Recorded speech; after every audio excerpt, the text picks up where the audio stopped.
তৎকালীন আইসিটি প্রতিমন্ত্রী জুনায়েদ আহমেদ পলক তার ভেরিফাইড ফেসবুকে পরপর 3টি স্ট্যাটাস দেন।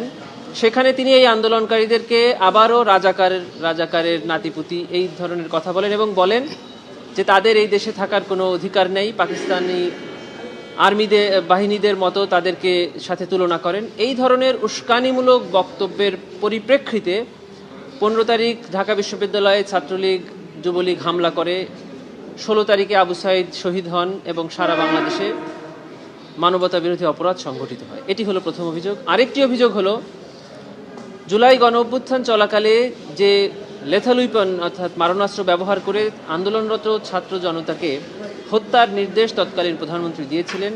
সেই হত্যার নির্দেশ কার্যকর করার জন্য সজীব ওয়াজেদ জয়ের পরামর্শে তৎকালীন আইসিটি প্রতিমন্ত্রী জুনায়েদ আহমেদ পলক ইন্টারনেট পরিষেবা প্রথমে স্লো করে দেন, এরপরে সম্পূর্ণরূপে বন্ধ করে হত্যা এবং নির্যাতনের তথ্য আড়াল করে এই হত্যাযজ্ঞ পরিচালনায় সহায়তা এবং সম্পৃক্ততা থেকেছে এবং যারই প্রেক্ষিতে ঢাকা শহর সহ দেশের বিভিন্ন স্থানে অসংখ্য ছাত্র জনতা নিহত হয়েছে। এই ছিল আমাদের প্রথম ফরমাল চার্জের অভিযোগ।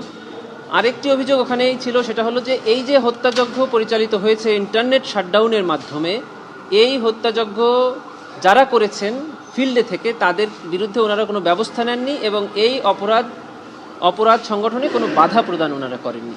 That is failure to prevent the commission of offence. এই অভিযোগ আনা হয়েছে ওনাদের দুজনের বিরুদ্ধে। আরেকটি ফরমাল চার্জ আমরা দাখিল করেছিলাম। সেই ফরমাল চার্জে দুজন অভিযুক্ত, একজন হলেন তৎকালীন আইনমন্ত্রী জনাব আনিসুল হক সাহেব, আরেকজন হলেন তৎকালীন বেসামরিক বিষয়ক প্রধানমন্ত্রীর উপদেষ্টা জনাব সালমান ফজলুর রহমান সাহেব।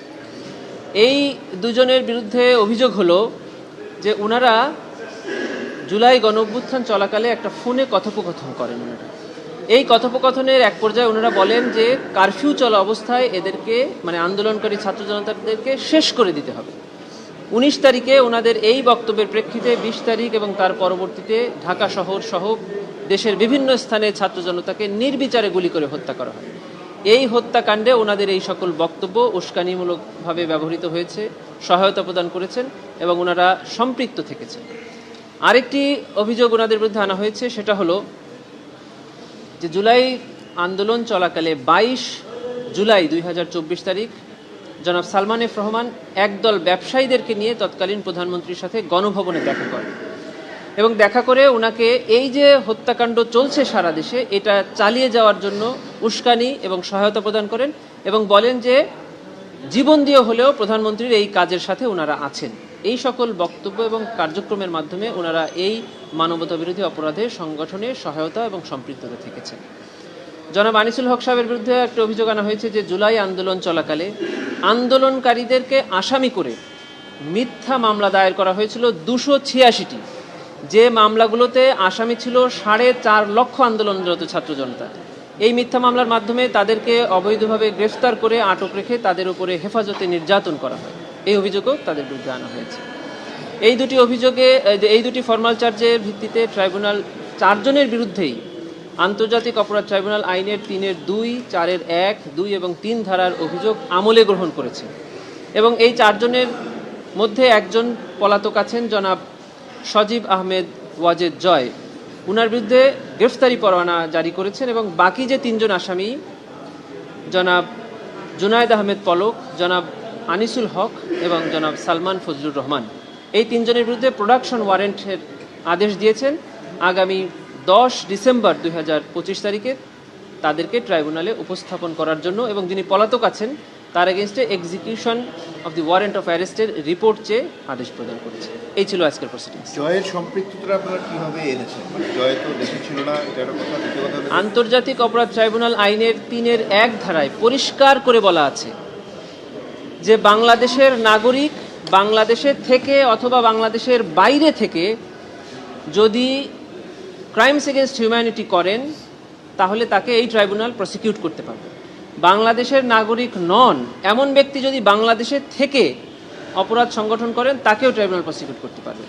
এটি ট্রাইব্যুনালে 73 থেকেই আছে যে বাংলাদেশে উপস্থিত না থেকেও বাংলাদেশের বাইরে থেকে এই অপরাধ সংগঠন করা যায়। উনি দেশে থাকেন অথবা দেশের বাইরে থাকেন, উনি তৎকালীন প্রধানমন্ত্রীর উপদেষ্টা ছিলেন।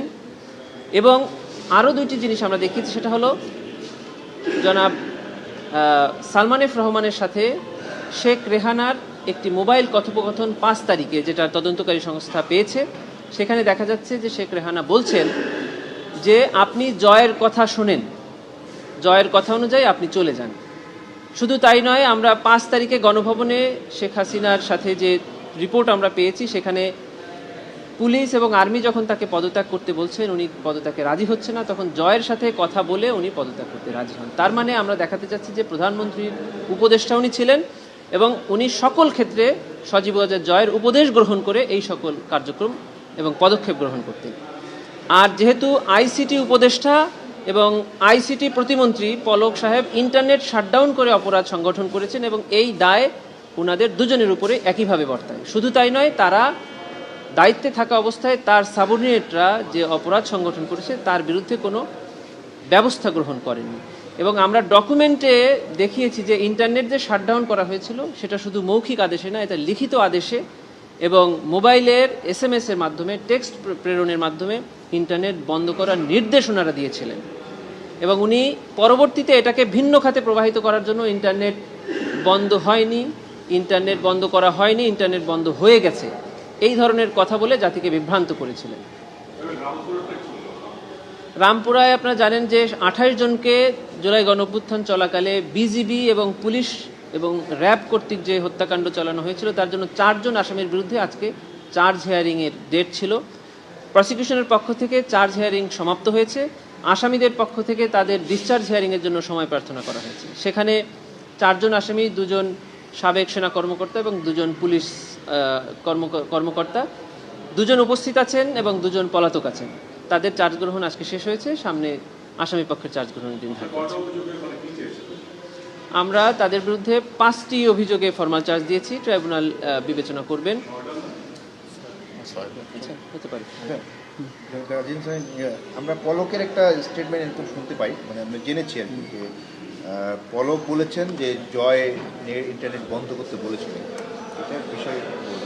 হ্যাঁ, এটা তো আমরা আমাদের ফর্মাল চার্জে আমাদের ফর্মাল চার্জে আমরা এনেছি যে আইসিটি উপদেষ্টা এবং আইসিটি প্রতিমন্ত্রীর যৌথ পরামর্শ, পরিকল্পনা এবং ষড়যন্ত্রে পরিকল্পিতভাবে ইন্টারনেট সেবা প্রথমে কমিয়ে দেওয়া হয়, পরবর্তীতে সম্পূর্ণরূপে বন্ধ করে দেওয়া হয়। উদ্দেশ্যটা ছিল এই যে জুলাই গণঅভ্যুত্থানে যে মানবতা বিরোধী অপরাধ সংগঠন হচ্ছে সেটা দেশে এবং আন্তর্জাতিকভাবে এই তথ্যকে আড়াল করা এবং এই অপরাধ সংগঠন চালিয়ে যাওয়ার জন্য উস্কানি এবং প্ররোচনা দেওয়া।